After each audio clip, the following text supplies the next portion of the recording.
Ladies and gentlemen, please rise for the entrance of the official party. Hey, present arms. Present arms.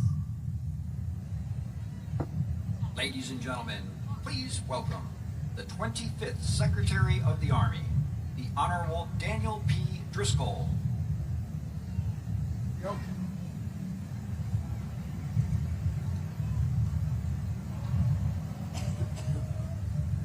Sound attention.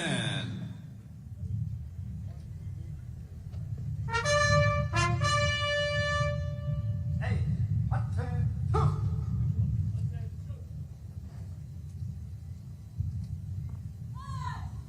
Attention! Ladies and gentlemen, please rise for the entrance of the official party. Hey, the 41st Chief of Staff of the Army, General Randy A. Present George. arms. Ladies and gentlemen, please welcome the 25th Secretary of the Army, the Honorable Daniel P. Driscoll.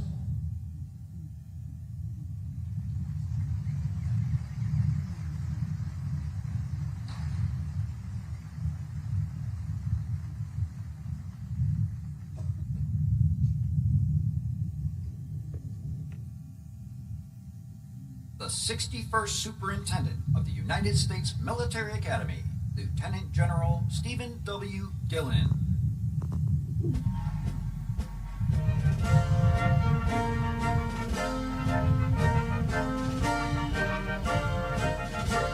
The 41st Chief of Staff of the Army, General Randy A. George.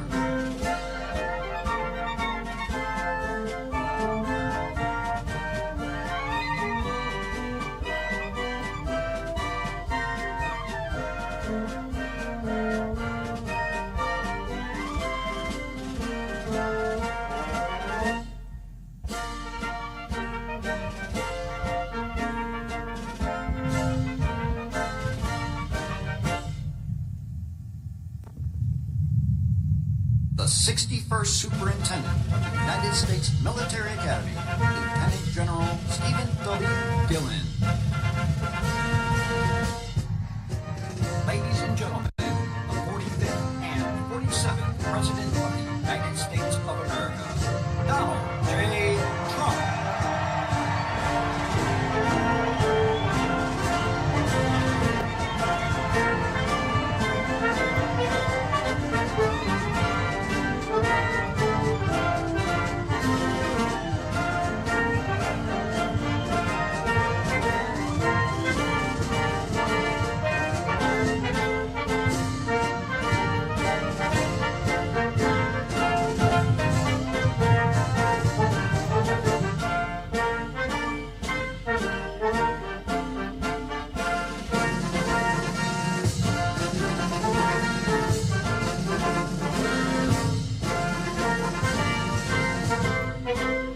Ladies and gentlemen, the 45th and 47th President of the United States of America, Donald J.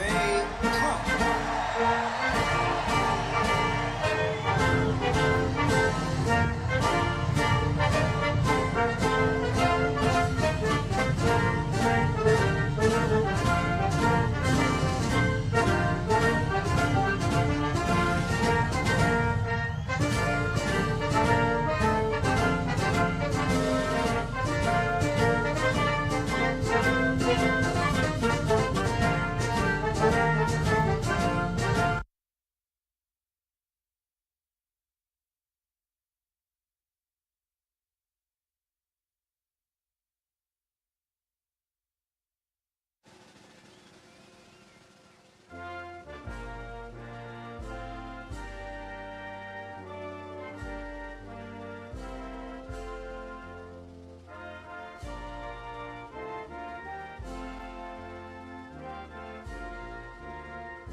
Ladies and gentlemen, please.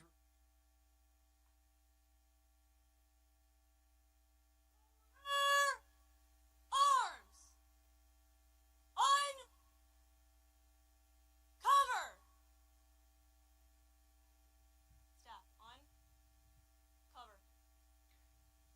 Ladies and gentlemen, please remain standing for the invocation by the United States Military Academy Chaplain, Colonel David Bolas.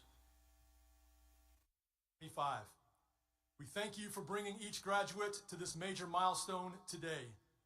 We thank you especially for your presence when they were plebes under pressure, for providing patience as they learned to lead as yearlings, for their commitment and courage to affirm as cows, and for faithful friends who will finish together as firsties. And just as you have been faithful in the past, be their ever-present help in the future.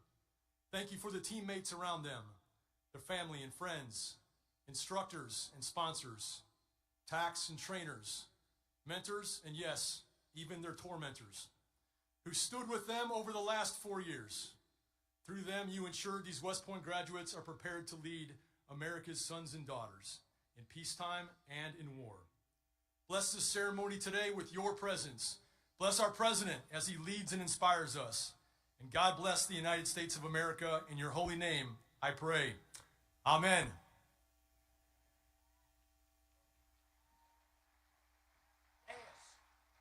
Take seats. Please be seated. Staff, cover. Take seats! Staff, dismissed.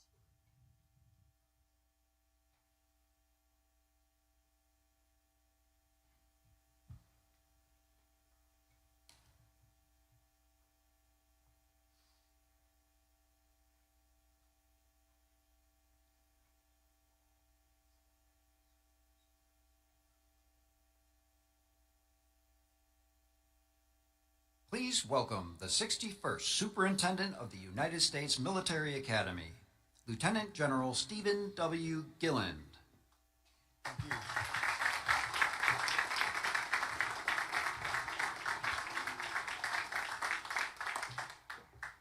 you. Mr. President, Congressman Womack, Congressman Ryan, Secretary Driscoll, General George, our Chief of Staff of the Army, distinguished guests and alumni, teammates, family and friends, ladies and gentlemen, good morning and welcome to West Point, home of the United States Military Academy.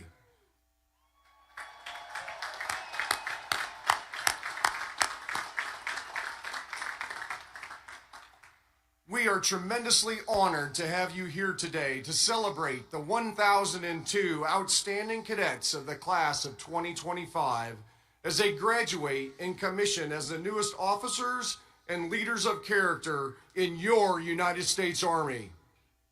First, a very special welcome to the parents, grandparents, siblings, family, and friends of our graduates who are here today. Let's give them a round of applause.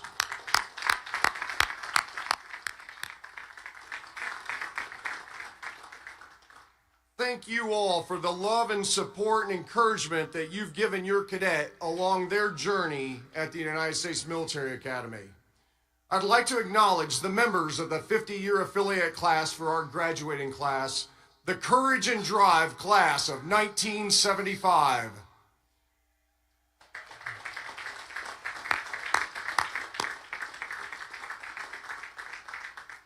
Thank you all for supporting, mentoring, and inspiring these new leaders over the past 4 years.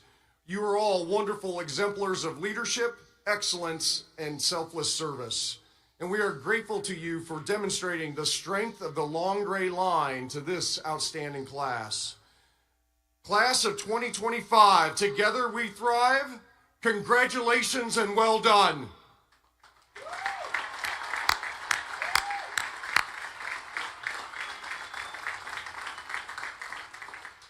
Today, your cadet experience at West Point may come to an end, but today really marks a milestone in your personal journey as you assume the mantle of leadership as officers in our Army. We know you all are looking forward to what's ahead. Travel, school, BOLC, Ranger School, Sapper School, moving, living on your own. Some of you are getting married in like the next 6 hours. That's right. However, for all of you, I just ask of you, take a moment during the next few weeks while you're enjoying some free time to reflect on your time here. Think about all the opportunities and experiences that you've had and the challenges you've overcome on the road to becoming a leader of character. Think about the hard work, some blood, a lot of sweat, as well as the grit, toughness, determination, and the continual pursuit of excellence. Think about the friends you've made and the relationships developed, the camaraderie with teammates, the TACs, instructors, coaches, and old grads who've encouraged and mentored you, and the family and friends who supported you and cheered you on. Take a moment to appreciate and thank all the people who've helped you get to this point, and be grateful for all the experiences and opportunities that have helped shape you these past 4 years. As you pursue this journey as a leader of character, remember, today is about the responsibility of service to our country and to the American people. Today is about challenging yourself, challenging others to be better teammates, better officers, better leaders of character. It starts with you each and every day. Today is also about the responsibility of leadership as Army officers. Your responsibility to support and defend the Constitution of the United States, to be standard bearers, to lead by example and embody what right looks like. Most importantly, today is about your responsibility, your obligation to the citizens of our nation and to your soldiers, America's sons and daughters, to give them your very best leadership every single day. Also, take a moment to reflect and understand what it means to be a graduate of the United States Military Academy. People expect more from you as a graduate of this institution. You represent this institution and you represent the United States Army every single day. You now join a proud legacy of leaders of character who've committed themselves to selfless service and continual excellence, guided by our Army values and the ideals of duty, honor, country. Those ideals, they unify us and they define us. They define who you are as graduates of the United States Military Academy. And just as they've inspired you, you will now in turn inspire future generations. The class of 2025, you are ready to face the challenges that await you, prepared to live honorably, lead honorably, and demonstrate excellence in everything that you do. Congratulations and Godspeed to all of you.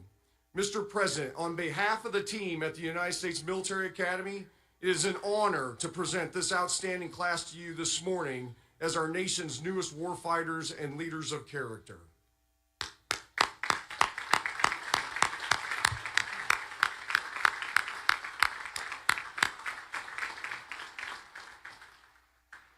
Ladies and gentlemen, it is my honor to introduce this morning's commencement speaker, the 45th and 47th President of the United States, President Donald J. Trump.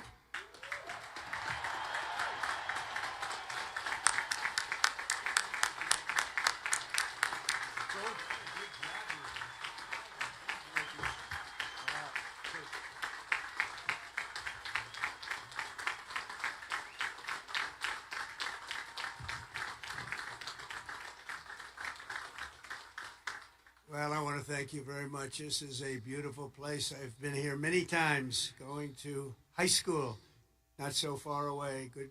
A good place. Also a military academy, not quite of this distinction, but it was a lot of fun for me. And I just want to say hello, cadets, and on behalf of our entire nation, let me begin by saying congratulations to the West Point class of 2025. You are winners, every single one of you. Thank you.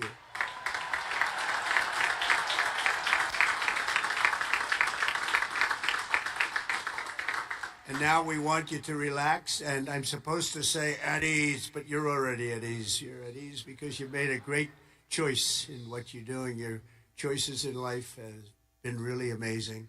So this is a celebration, and let's have a little fun. I want to thank your highly respected Superintendent, General Stephen Gillen, and he is really something. I got to know him backstage with his beautiful family. And his reputation, his wife is just incredible. His reputation is unbelievable. And thank you very much. And your daughter is a winner also, just like everybody out there, a real winner. Thank you. Thank you.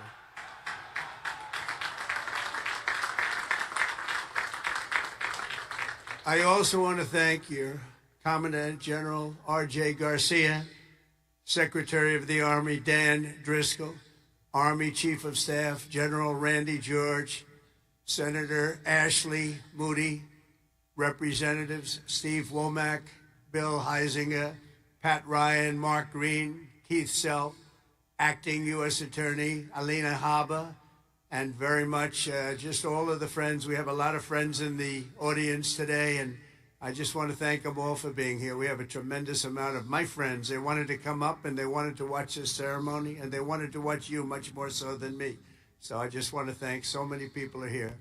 Over the past 4 years, an extraordinary group of professors, teachers, coaches, leaders, and warriors have transformed this class of cadets into an exceptional group of scholars and soldiers. And so let's give the entire group, the entire West Point faculty, the staff, for their incredible love of you and outstanding devotion to the Corps. Let's give them a little hand.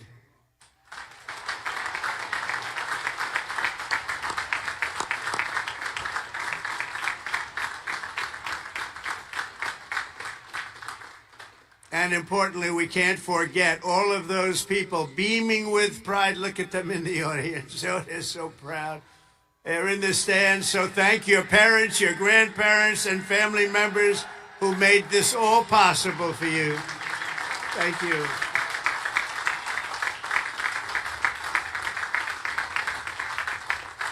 And I think they must have done something right based on what I'm looking at.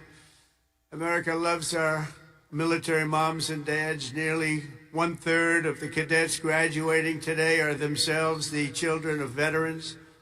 So to everyone with us this morning who served America in uniform, no matter your age, please stand so we can salute your service. We'd like to see who you are.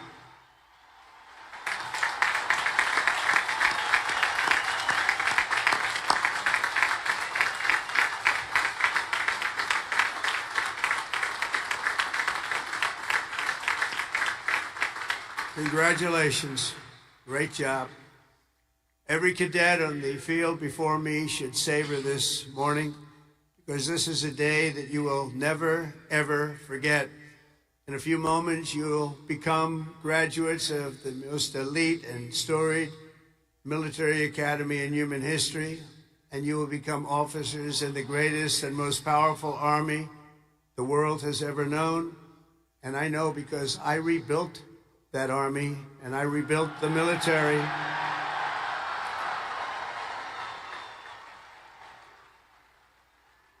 And we rebuilt it like nobody has ever rebuilt it before in my first term.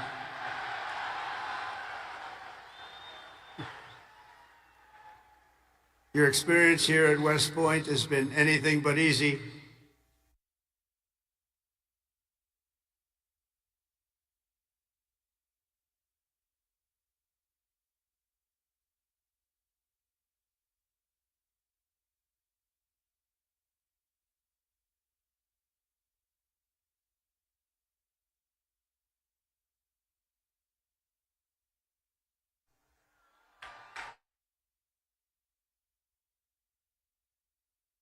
Came for duty, you came to serve your country, and you came to show yourselves, your family, and the world that you are among the smartest, toughest, strongest, most lethal warriors ever to walk on this planet.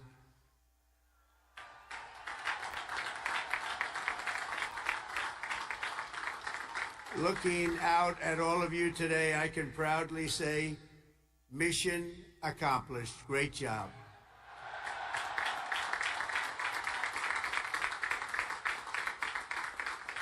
But now you have to go on. You have to forget that, because now you have another. It's a sad thing, isn't it? You know, you can't rest on your laurels no matter what. You just have to keep going. You take a little day off, and you go on to the rest, because you have to have victory after victory after victory, and that's what you're going to have as you receive your commissions as second lieutenants. Each of you continues down the same hallowed path, walked by titans and legends of U.S. military lore, giants like Ulysses S. Grant, John Blackjack Pershing, Dwight David Eisenhower, the one and only Douglas MacArthur, old blood and guts George Patton, and Norman Schwarzkopf. All great. So many more. They and countless other patriots before you have walked out of these halls and straight into history, and today you officially join those immortal heroes in a proud ranks of the long gray line. You know that term, so beautiful, the long gray line. Among the 1,000 cadets graduating today, 26 of you wear the prestigious star wreath, signifying the highest level of academic achievement. Please stand up. 26. Let's see if somebody stands who shouldn't be standing.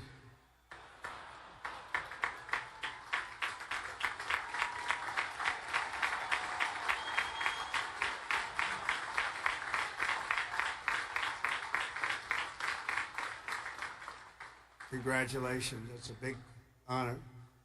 This class includes an incredible 4 Rhodes Scholars. Stand up, please. 4.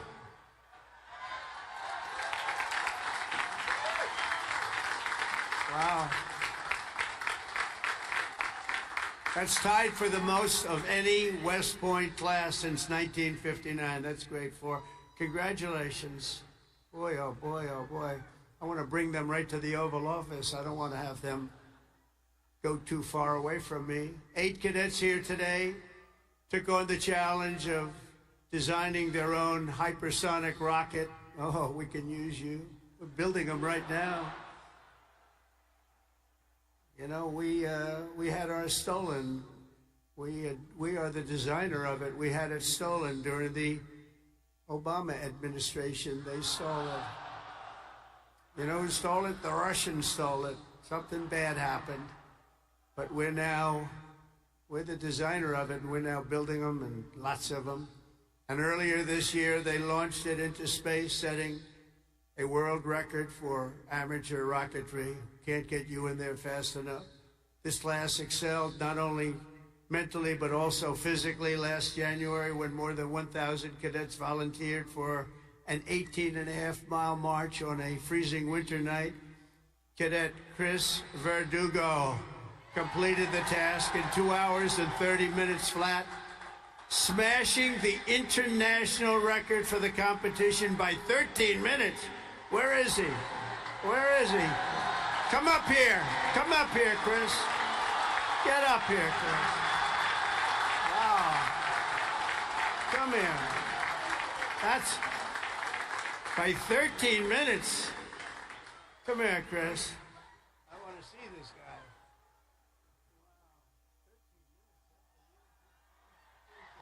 Say something. Come here. Come here.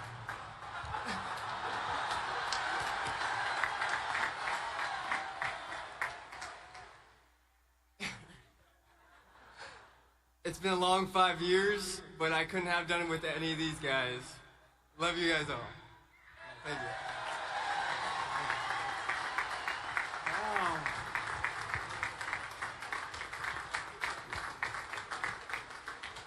That's great. Keep it going, Chris. That really is a definition of Army strong, isn't it? International. International. This class includes 513 graduates who completed Air Assault School, 70 who completed Airborne School, 8 who made it through the Ultra Elite Army Diver School, among the most difficult and grueling programs anywhere on Earth. That includes the first two women in West Point history to complete diver school, cadets Megan Cooper and Clara Sabu. Where are you? Stand up.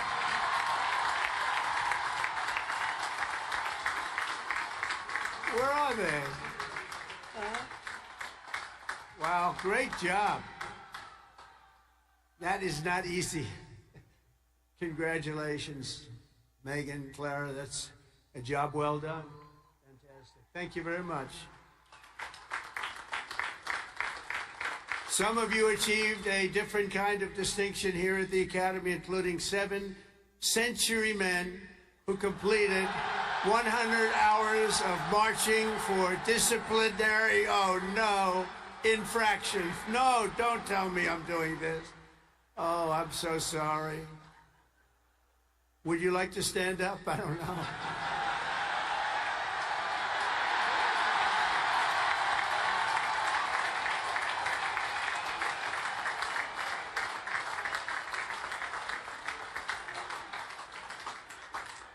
I think I saw Chris standing up. Chris, what's going on here?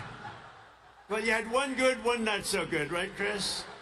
Can't believe Chris is standing up. But we want everyone to leave here today, Chris, so you're going to be okay, because I'm going to do something with a clean slate. So in keeping with tradition, I hereby pardon all cadets on restriction for minor conduct offenses effective immediately, so you're all okay. You're all okay.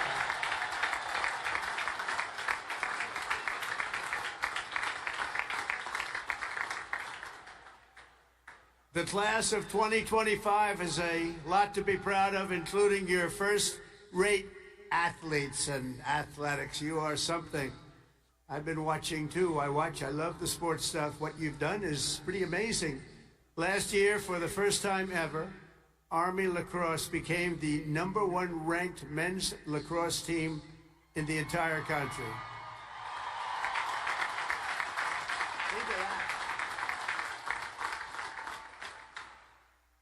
Those of you on the team, stand. That's a big honor. Stand.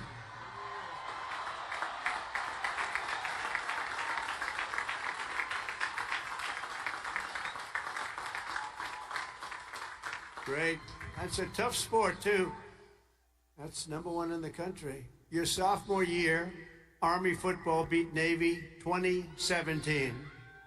And the next year, you did it again, beating Navy 17-11 and dominating Air Force 23-3. But this year, the Black Knights fought your way into the top 20 nationally and racked up your longest winning streak since 1949 with the help of graduating quarterback cadet Bryson Daly, or as you call him, Captain America. Captain America. Stand up, Bryson. Where's Bryson? We got to get him up here, right? Come on, Bryson. Man, oh, man. I heard he's some, well, I came to a game and I said, yeah, he can get into the NFL, can't he? But he chose this life. And you know what? I think he made a good choice. Come on up here, Bryson. Come on up. Wow.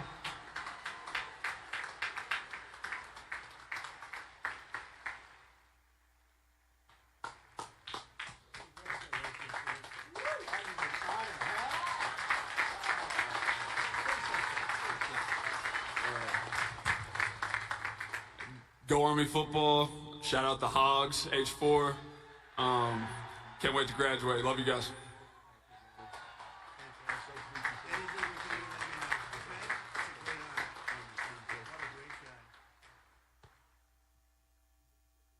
Well, I just tapped his shoulders like I hit a piece of steel.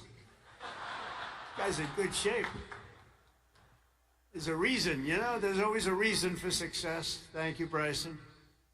At a time when other top college quarterbacks were thinking about going pro, Bryson's mind was on something else. As he told an interviewer earlier this year, I'm focused on my career as an infantry officer. That's what he wants to do.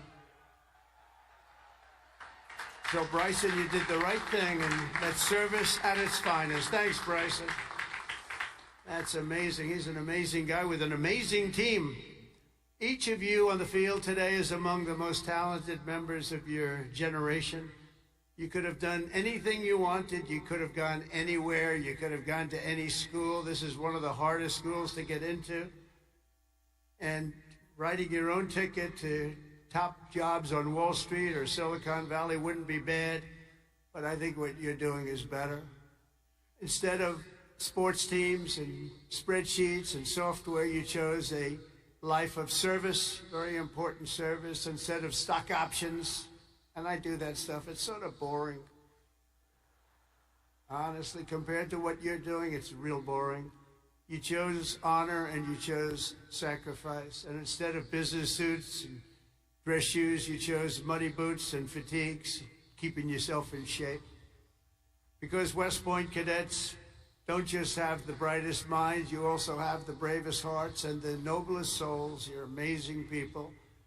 I could not be more proud to serve you as your commander-in-chief, and our country is doing well. We've turned it around very quickly. We've turned it around.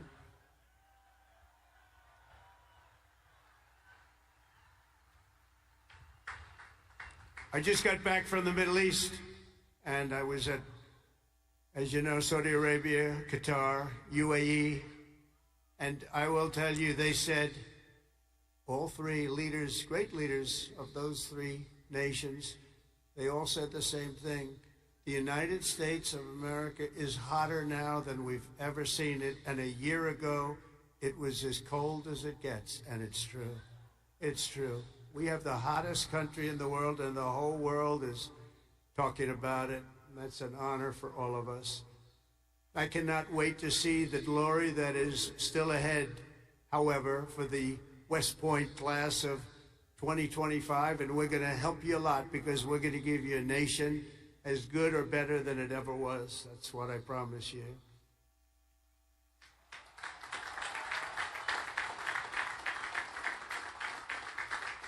All the victories that you've had together on these grounds will soon pale in comparison to the momentous deeds that you'll perform on the mission you're accepting today. And as a future leader of America's Army, and we have that Army geared up, we have ordered, you know, we just went $1 trillion military budget, General. Do you know that? $1 trillion.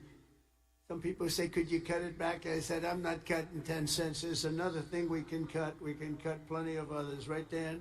We can cut plenty of other things. And you have a good man in Dan, too, General. I think you're going to find that. It's a very different warfare out there today. Now they've introduced a thing called drone. A drone is a little bit different. It makes you have to go back and learn a whole new form of warfare, and you're going to do it better than anybody else. There won't be anybody close. Generation after generation, the men and women of the Army have done whatever it takes to defend our flag, pouring out their blood onto the fields of battle all over the world. And all over the world, you're respected like nobody is respected. Our soldiers have sprinted through storms of bullets, clouds of shrapnel, slogged through miles of dirt and oceans of sand, scaled towering cliffs of jagged rock. And time again, the American soldier has charged into the fires of hell and sent the devil racing in full retreat.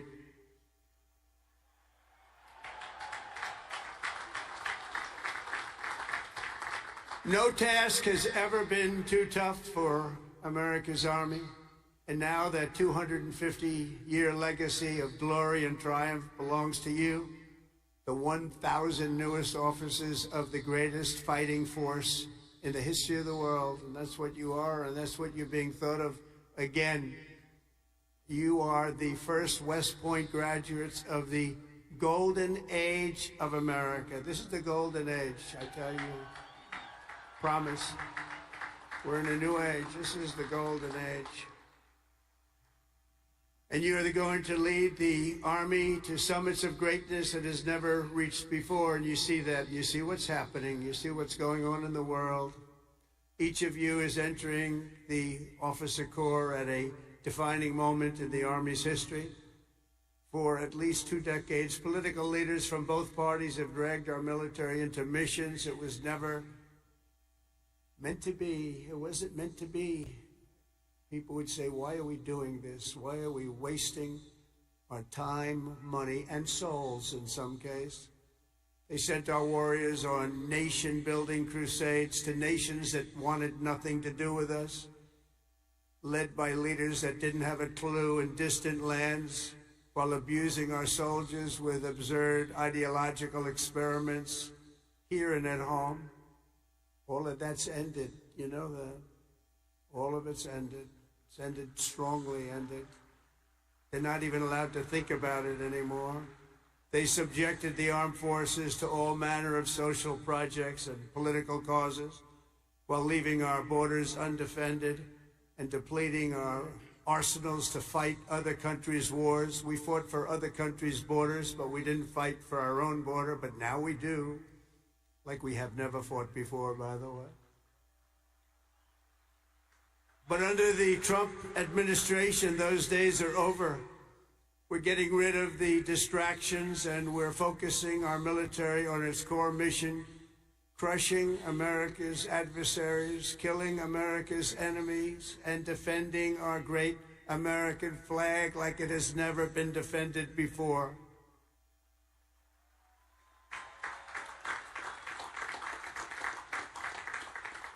The job of the U.S. Armed Forces is not to host drag shows, to transform foreign cultures, but to spread democracy to everybody around the world at the point of a gun. The military's job is to dominate any foe and annihilate any threat to America, anywhere, anytime, and any place.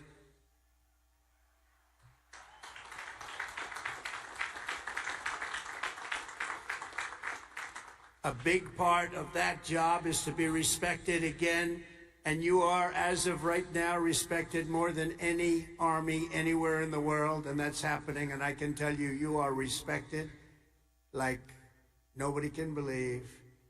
As president, I am laser focused on our core national interests. My preference will always be to make peace and to seek partnership, even with countries where our differences may be profound. As you know, we're working on a lot of things right now. When I left office 4 years ago, we had no wars, we had no problems, we had nothing but success. We had the most incredible economy, the greatest, single greatest economy for a president in history. I think we're going to beat it this time by a lot, if you want to know the truth. But we had something going on very special. But if the United States or its allies are ever threatened or attacked, the Army will obliterate our opponents with overwhelming strength and devastating force. That's why my administration has begun a colossal buildup of the United States Armed Forces, a buildup like we've never had before. Peace through strength. You know the term. I've used it a lot.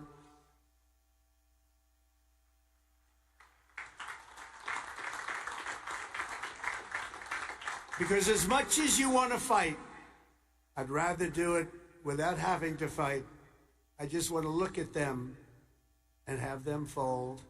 And that's happening. That's happening.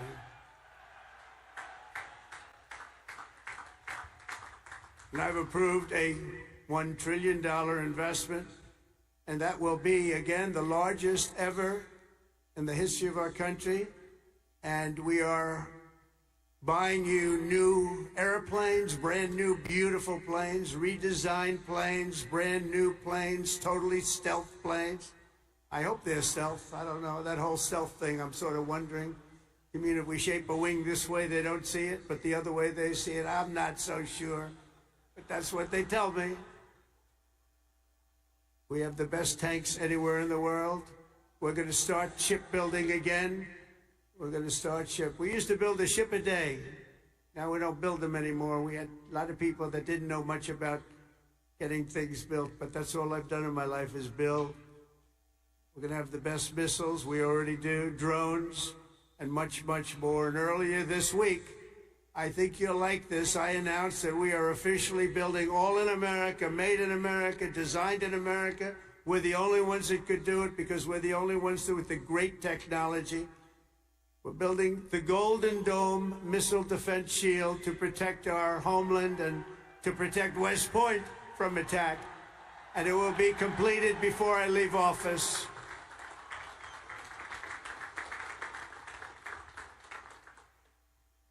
And you know, you wouldn't think this, but our enemies are very unhappy about it. You've been hearing, you've been reading. Why are they doing that? Why? Well, we're doing it because we want to be around for a long time. That's why we're doing it. We're also restoring the fundamental principle that a central purpose of our military is to protect our own borders from invasion. Our country was invaded for the last 4 years, and they've allowed people to come into our country that shouldn't be here. Criminals walk in, no vetting, no checking, no nothing. Where are they coming from? And they were taking people out of prisons. They were taking gang members. They were taking the mentally insane and allowing them to come in, and we're getting them out of our country. We have no choice. We're getting them out and bringing them back where they came from. Have no choice. And it's not easy. It's not easy.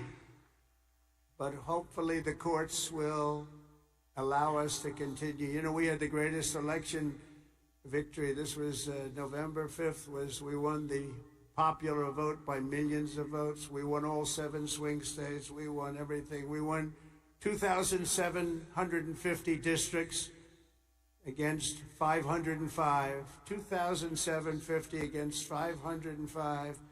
We had a great mandate, and it gives us the right to do what we want to do to make our country great again, and that's what we're going to do. And on day one, I deployed our military to the southern border. And since that day, we've reduced the number of illegal border crossings where there used to be hundreds of thousands of people coming into our country a day. We had nobody come in the last week and a half. We were at 99.999%. 99.999, think of that. That was with the help of our military. We had one person come in. One. You know why? He got very sick. We brought him through to have him brought to a hospital. One person. And for that, please don't hold me responsible, but that's okay. They did the right thing. Gone are the days where defending every nation but our own was the primary thought. We are putting America first. We have to put America first. We have to rebuild and defend our nation. And very shortly, you're going to see a nation better than it's ever been. And you see that with the trade. For years, we've been ripped off by every nation in the world on trade. We've been ripped off at the NATO level. We've been ripped off like no country has ever been ripped off, but they don't rip us off anymore. They're not going to rip us off anymore. And you're seeing it. You have to watch what we're doing on trade. I know it's not your primary thing, but it's quite important in all fairness. But watch. You'll see what's going on. You've been reading about it over the last few days. We're making deals with other nations that were nobody thought it would be even possible. And the reason is very simple. They respect us again. They're respecting our country again. That's what you want. And everything we do, we are bringing common sense back to America. It's all about common sense. We can say we're liberal, we're conservative.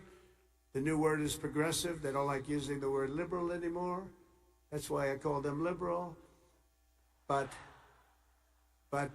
whatever you are, you know, most importantly, you have to have common sense, because most of it's about common sense when you get right down to it.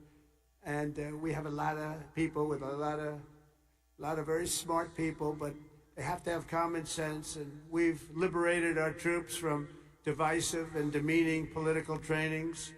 There will be no more critical race theory or transgender for everybody forced onto our brave men and women in uniform, or on anybody else for that matter in this country. And we will not have men playing in women's sports, if that's okay.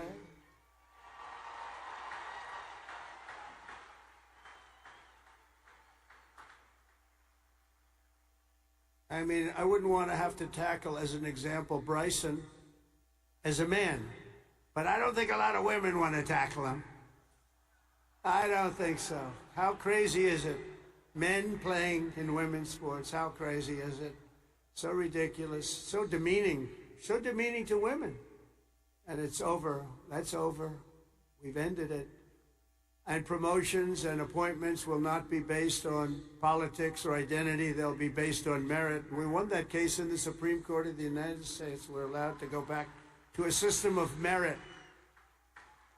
We're a merit-based country again. Today, morale in the armed forces is soaring to the highest levels in many decades after years of recruiting shortfalls. We had years and years of recruiting shortfalls. And just last year was the worst of all, the last year of the Biden administration. We couldn't get anybody to join our military. We couldn't get anybody to join our police or firefighters. We couldn't get anybody to join anything. And right now, just less than a year later, we just set a brand new peacetime recruiting record. The most people joined, and we are brimming. In fact, be careful. There's somebody going to try and take your job. Be careful. You better be good. We are brimming with confidence, and we're brimming with people. We had the best recruiting month that we've had in memory. Nobody remembers anything like it. And that's all because they have spirit now. They have spirit. They have a spirit for our country. And now everybody wants to be doing what you're doing. Think of that. So it's really a great honor, I will say. And I'm pleased to report that by next week, the Army is expected to surpass its recruiting targets for the entire year, something that hasn't happened in 28 years where we've had that. So that's pretty good.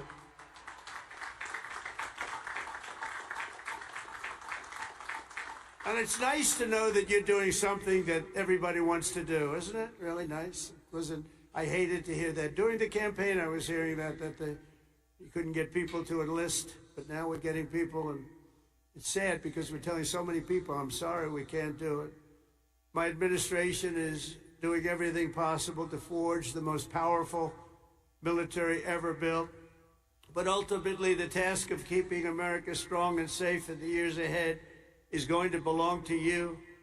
Among you are the lieutenants, majors, colonels, and generals who lead the Army for the next 10, 20, 30, and even 40 years. So as Commander-in-Chief, let me offer a few words of advice as you begin your Army careers. And I thought I'd do this, and I can make this to a civilian audience or to a military audience. It's pretty much the same. And I did this recently at Ohio State, and they really liked it. I gave them a little advice as to what I see for what you want to do and some tips. And first of all, and you've already done it, different from civilians, they're making their decision right now. You've already made your decision. I love your decision. You have to do what you love. You have to do what you love. If you don't love it, you'll never be successful at it. And you've done this, and you really, many of you in the audience, many of you that are graduating, you come from military backgrounds or you love the military. It's what you want to do. It's what you want to talk about. One thing I see about people that love the military, that's all they want to talk about. I'll be out to dinner, and generals, if they love their job, usually the only good ones are the ones that want to talk about it all the time.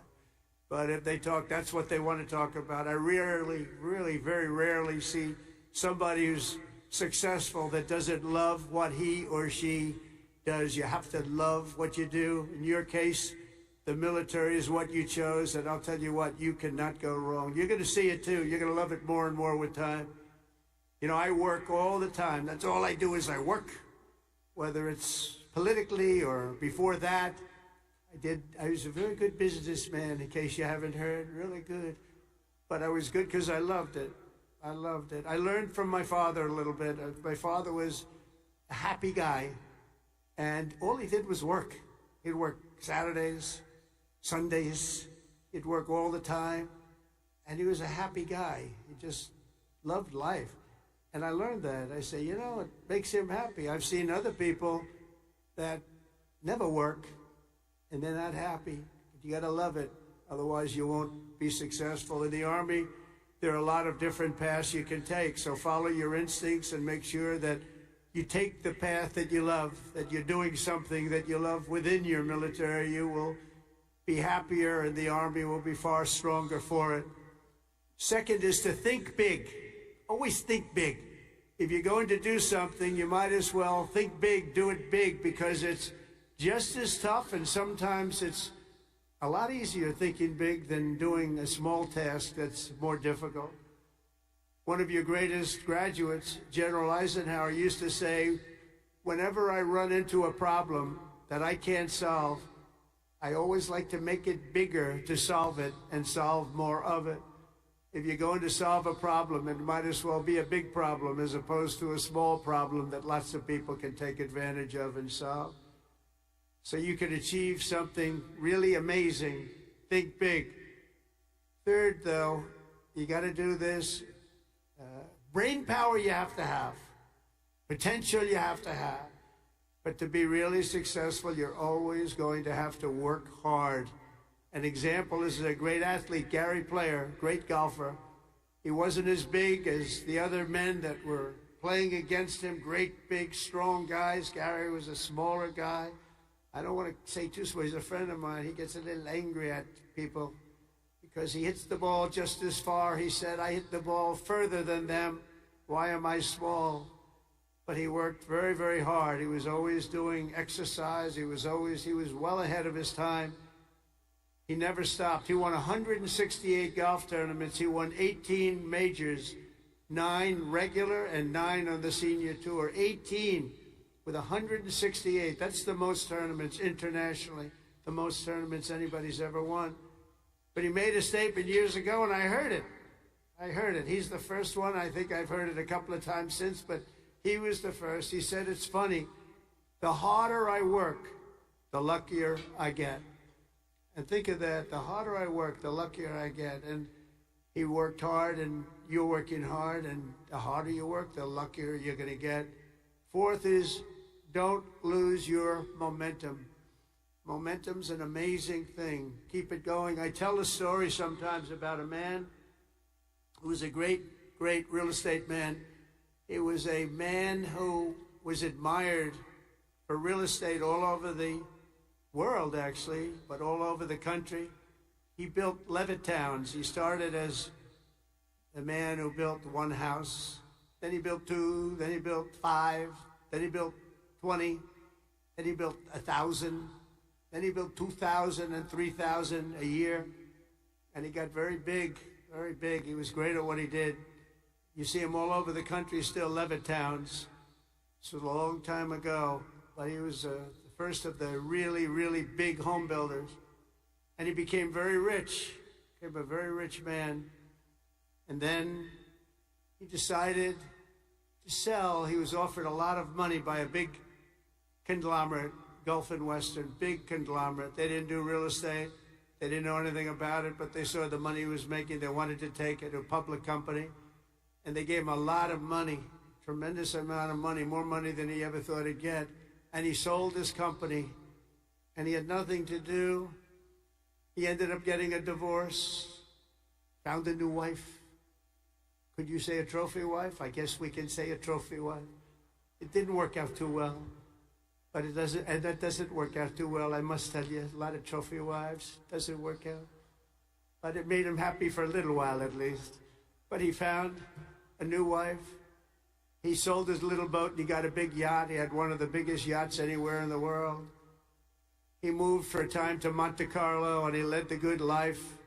And time went by and he got bored. And 15 years later, the company that he sold to called him and they said, the housing business is not for us. You have to understand, when Bill Levitt was hot, when he had momentum, he'd go to the job sites every night. He'd pick up every loose nail. He'd pick up every scrap of wood. If there was a bolt or a screw laying on the ground, he'd pick it up and he'd use it the next day in putting together a house. But now he was spoiled and he was rich. He was really rich. And they called and they said, this isn't for us, this business. We do other things. Would you like to buy it back? We'll sell it back to you cheap. And they did. He bought it. He bought it. He thought he made a great deal, and he was all excited. But it was 15 years later. He lost a lot of momentum. Remember the word momentum. And he lost everything. It just didn't work. He lost everything. And I was sitting at a party on Fifth Avenue one night, a long time ago, and you had the biggest people in New York, the biggest people in the country, all in that party, and they were all saluting each other, how great they were. They were all telling each other, I'm greater than you. Gets to be really, gives you a headache sometimes. But they had all these people, they're telling their own stories about how fantastic, a cocktail party, and I looked over, and I was doing well. I was invited to the party, so I had to be doing well. I was very, very young, but I made a name in real estate, and I looked over, and at the party, sitting in a corner all by himself, nobody was talking to him, was Mr. Levitt. He had just gone bankrupt, lost everything. He had lost everything, his home, everything. And I went over and talked to him because he was in the real estate business, and I loved real estate. And I said, hello, Mr. Levitt, how are you? He said, hello, Donald, it's nice to meet you. He knew me from being in the business. I said, so how's it going? He goes, not well. It's really not going well, as you've probably read. It's been a very, very tough period for me, son. I said, so what happened? It's just anything you can do? He goes, no, there's not a thing I can do. He said, I'll never forget. He said, I've lost my momentum. I just didn't have it. I used to have it, but I lost my momentum. So it's a story I tell, and you have to know when you have the momentum, but sometimes you have to also know when you've lost the momentum. And leaving a field sometimes, leaving what you're doing sometimes is okay. But you got to have momentum, but you have to know that momentum's gone. You have to know when to say it's time to get out. And it's a very sad story. I remember that story so well, like it was yesterday. Fifth, you have to have the courage to take risks and to do things differently. Eisenhower, again, was threatened with court-martials as a young officer for advocating a new doctrine of tank warfare. Billy Mitchell was thrown out of the Army for pioneering the use of air power. They said, what do you mean air power? Don't be ridiculous. People willing to try and do things differently. It's never going to be easy for them, but they're the ones that are going to really do the important things. They're the ones who are going to make history. So don't be ashamed and don't be afraid. This is a time of incredible change, and we do not need an officer corps of careerists and yes men and people that want to keep it going the way it's been, because it changes rapidly, especially what you're doing. Because believe it or not, you're in a business and profession where things change as rapidly like warfare, the type of warfare. Unfortunately, we're getting to see it with Russia and Ukraine, and we're studying it, and it's a very terrible thing to study, but we're seeing the different forms of warfare. We're seeing the drones that are coming down at angles and with speed and with precision. We've never seen anything like it. We've never seen anything like it, and we're learning from it. But your profession changes very rapidly. You've got to be at the top of it. You've got to be right at the head of the needle. We need patriots with guts and vision and backbone who take personal risks to ensure that America wins every single time. We want to win our battles. You know, I defeated ISIS in 3 weeks. They told me it would take 5 years. And the general that did it, you know that story, was named Raisin Cain. His name is Dan Cain, but his nickname was Raisin Cain. I said, your name is Raisin Cain. I love that. Is that a nickname? That's what they call me, sir. I love you, General. I think you're the guy I'm looking for. I want to know a guy named Raisin Cain, and he is now the head of the Joint Chiefs of Staff, and he's a highly respected man. And we defeated, think of it, ISIS. They said, how long in Washington? Sir, it will take 4 years to defeat them, maybe 5. And maybe we won't, because they're all over the place. And then I met a man that said we can do it in 3 weeks, and he did it, 3 weeks. and that's why he's the head of the Joint Chiefs of Staff right now. And we did things that nobody thought were possible. We've had great military success. When you have the right leader and you have the right people, and we have the right people, you're going to have tremendous success. Sixth, never lose your faith in America and the American people, because they're always going to be there for you. I went through a very tough time with some very radicalized, sick people, and I say I was investigated more than the great, late Alphonse Capone. Alphonse Capone was a monster. He was a very hardened criminal. I went through more investigations than Alphonse Capone, and now I'm talking to you as president. Can you believe this? Can you believe it? So you got to fight hard. You got to never give up, and don't let bad people take you down. You got to let them. You got to take them down. Got a lot of bad people out there, and those people, you have to figure it out. But you also have a lot of great people. Finally, hold on to your culture and your traditions, because that's what makes something really great, and that's what's made the Army great, the culture and the tradition. Whether we're talking about a battalion, a business, a sports team, or even a nation, history has shown that in many ways culture is destiny. So do not let anyone destroy the culture of winning. You have to win. Winning is a beautiful thing. Losing, not for us. It's not for us. Not for anybody here. If it was, you wouldn't be here.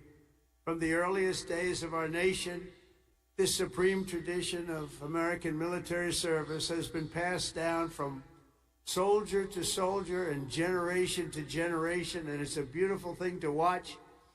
Graduating today is Cadet Ricky McMahon, Ricky's great-grandfather. Stand up wherever you are, Ricky, because you're going to like this. Ricky's great-grandfather served in World War I.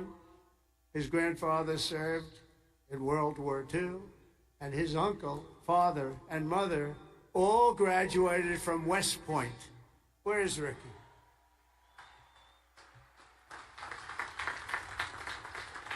In 2004, when Ricky was just a little tiny boy, who would think about that, Ricky, a little tiny boy? His dad, Lieutenant Colonel Michael McMahon, made the ultimate sacrifice for our nation in Afghanistan. Today, Lieutenant Colonel McMahon rests not far from here in the West Point Cemetery.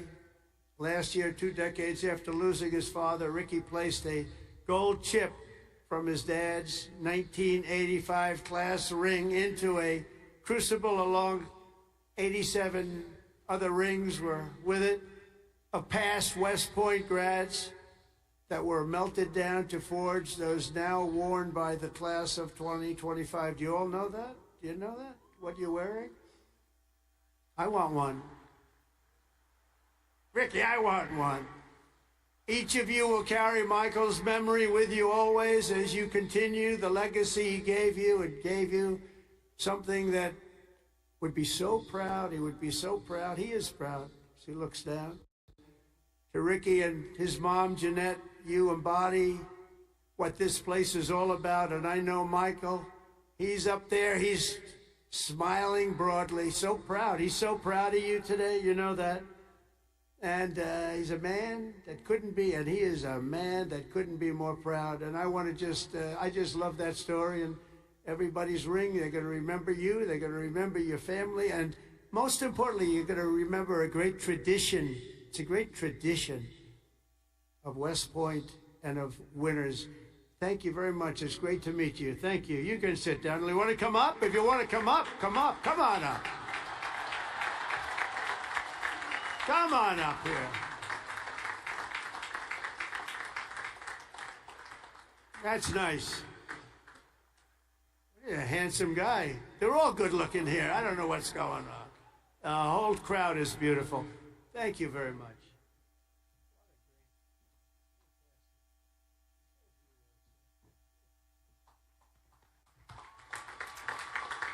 I'd like to thank my mother. I'd like to thank my family. And I'd like to thank G3, Go Gophers.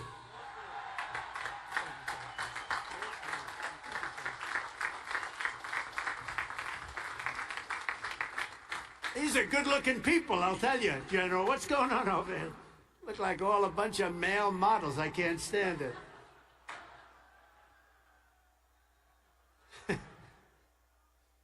For 2.5 centuries, our republic has endured because of heroes like Michael. They've laid down their lives for America, and because young people like all of you have picked up the banner of service and carried forward the flag of freedom from Lexington to Yorktown, from Gettysburg to Sicily, and from Incheon to Fallujah. America has been won and saved by an unbroken chain of soldiers and patriots who ran to the sound of the guns, leapt into the maw of battle, and charged into the crucible of fire to seize the crown of victory, no matter the odds, no matter the cost, no matter the danger. All over the world, our soldiers have made sacred the ground where they shed their blood and showed their valor. From Seminary Ridge to San Juan Hill, Belleau Wood, Omaha Beach, Leyte Gulf, and Ardennes Forest, Chosin Reservoir, all over, and even a place called Pork Chop Hill. And in all of those battles and so many more, some of the best, brightest, and bravest have come from right here at the U.S. Military Academy at West Point, one of the great fabled places anywhere in the world. America's Army has never failed us, and with leaders like the West Point class of 2025, the Army will never fail. We will never let you down.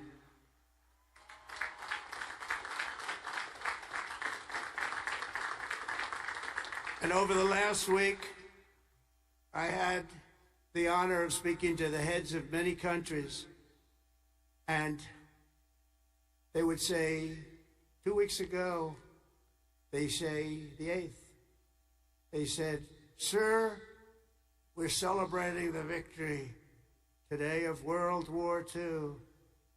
And I said, "Wow, that's nice." Then I'd call another one, unrelated. "Sir, we're celebrating the victory of World War II." Then I called up President of France on something also unrelated. He said, "Sir, we're celebrating our victory over World War II." I said, "Whoa, whoa, what have we here?"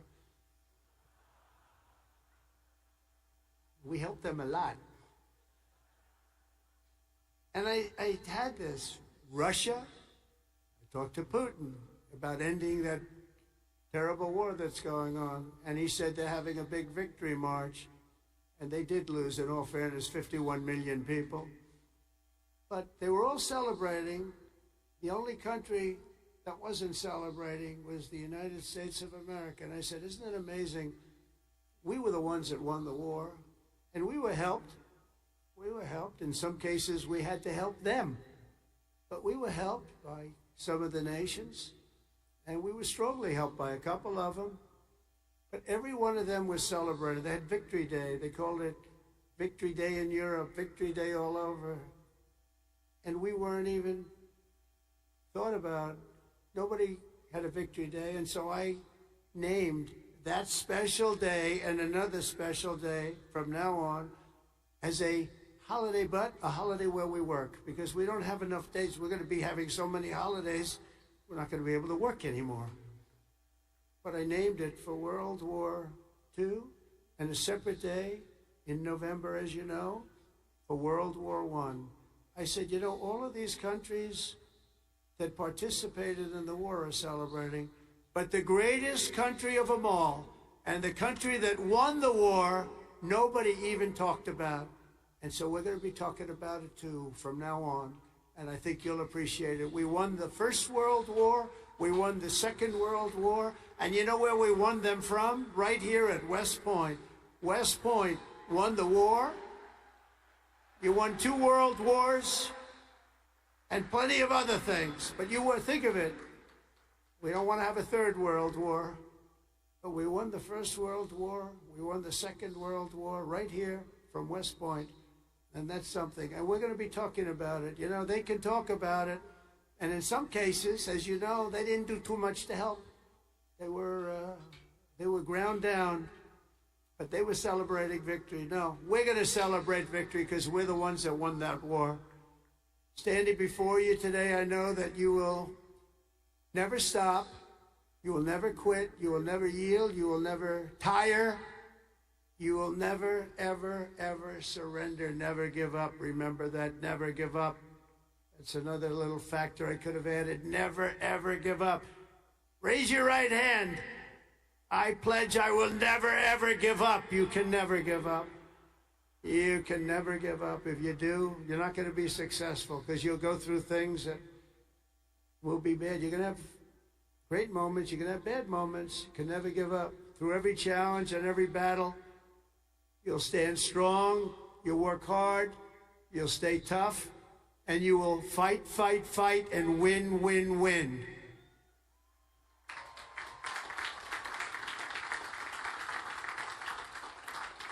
So I want to just congratulate you all. I'm going back now to deal with Russia, to deal with China. What's that all about? That's it. And to get you lots of victories. We're going to keep winning. This country is going to keep winning. And with you, the job is easy. I want to thank you all. Congratulations to the class of 2025. God bless you all. Incredible people. Thank you very much, everybody.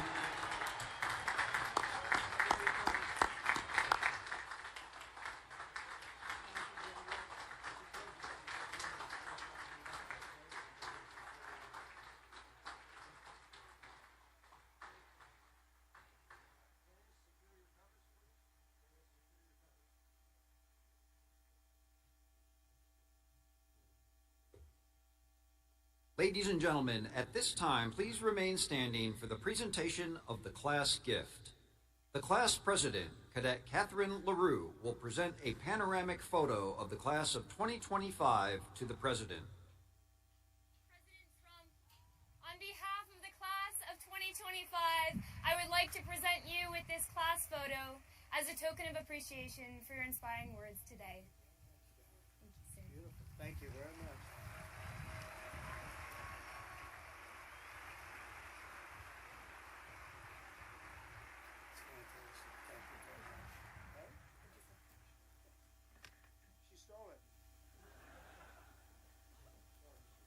Hey, attention! Hey, free. Cut. Hey, present. On. Class, attention. Cover. Present. Arms. Ladies and gentlemen, please rise for the departure of the president.